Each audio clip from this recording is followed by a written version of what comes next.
Tell us about dynamic symbolism. Well, dynamic symbolism, it's sort of a stream of consciousness type of art. I don't have a plan necessarily for the type of painting that I'm going to do. I usually choose colors, but I don't really have that much of a plan for it. When I paint a line, most of the time I don't know where that line's going to end until after I've started it. So that's a very immediate sort of painting process for me. And what it's developed into is that people see images in the sharp lines and the different colors that I didn't plan for sure, and I don't see them myself until after they point them out.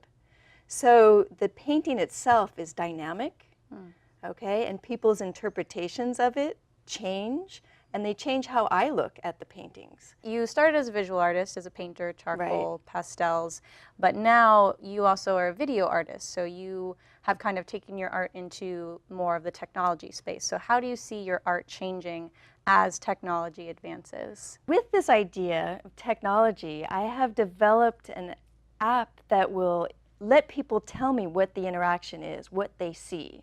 So here's a painting. This painting is called Fertility. And if you see this in a gallery or a museum, you can't touch the painting. You can't go up and go, oh, I see this over here. And when people describe it, it's difficult to see. So for a couple of years, I've had an iPad app that people will touch the screen and it records what is done. So we have it here on the smartboard, on the big screen. And my idea is to have an installation using touchscreens.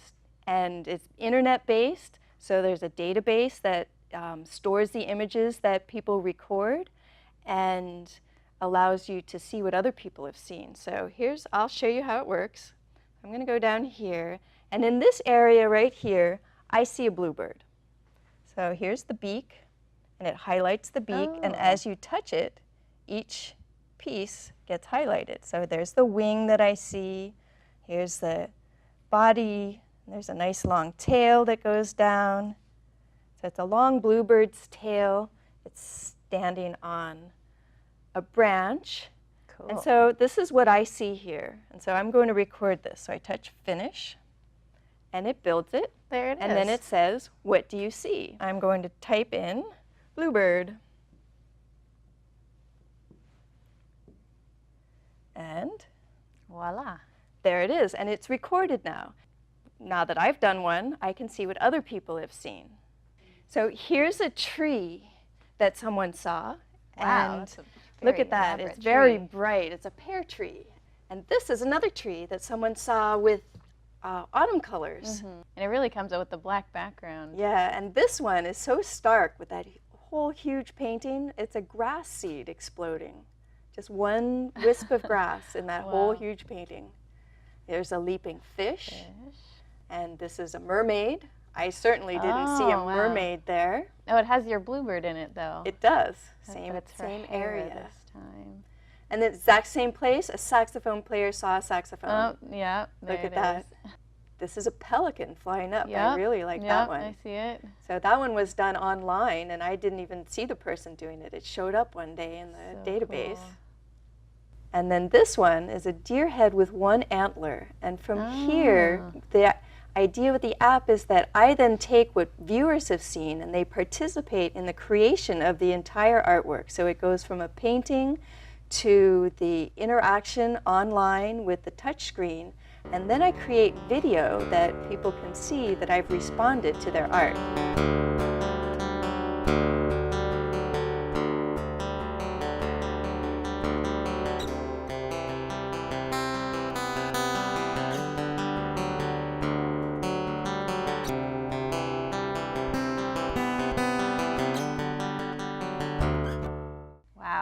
There it is. That's so cool, because when you look at the full painting, there's so much, but when it comes out on the black background, so many things you don't see. People tend to see what they've seen before. Right. And the interaction of the symbols, I think, is a really important idea. I've studied a lot about symbols, and the psychologist Carl Jung did a lot of writing about archetypes and how they're imagery that people around the world share on a subconscious level. So I paint these without conscious intent, and people see them and add to stories that I create about the art. Yeah. And I think that whole realm is a really interesting idea. Where do you see the touch screens being set up? Okay, I would really like to have it in a museum setting. I think people walking through the museum, it's a really good way to interact with the art, and it's an interesting interaction that they can then have an app on their iPad and see it progress. It's something that they can take home with them. They interact on the large screens because that's really fun, and the big screens are so cool to work with. But then to have it on a smaller screen and to see the interaction. And someone who actually has a painting in their home could participate with me in the actual creation of the art, because the art doesn't stop at the painting. No. It continues on through the video and the interaction and how people interpret it. So I think it's a really cool new social media type of art. Yeah. Technology is amazing right now. We have magic wands.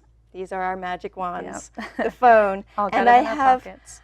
I have business cards that I've used an app called Erasma to connect the card to a video in the phone. What you can do is you give someone a business card and you say, I have a card trick. Would you like to see my card trick? Yes, I would. So you put the card down and you hold your phone over it, and it turns into a video. So there's the video that I have attached. Oh, it's a horse. Yeah, so it's the dark horse, and I found stock footage of a horse, and I did a little bit of trickery with Luma key, and then it turns into the card.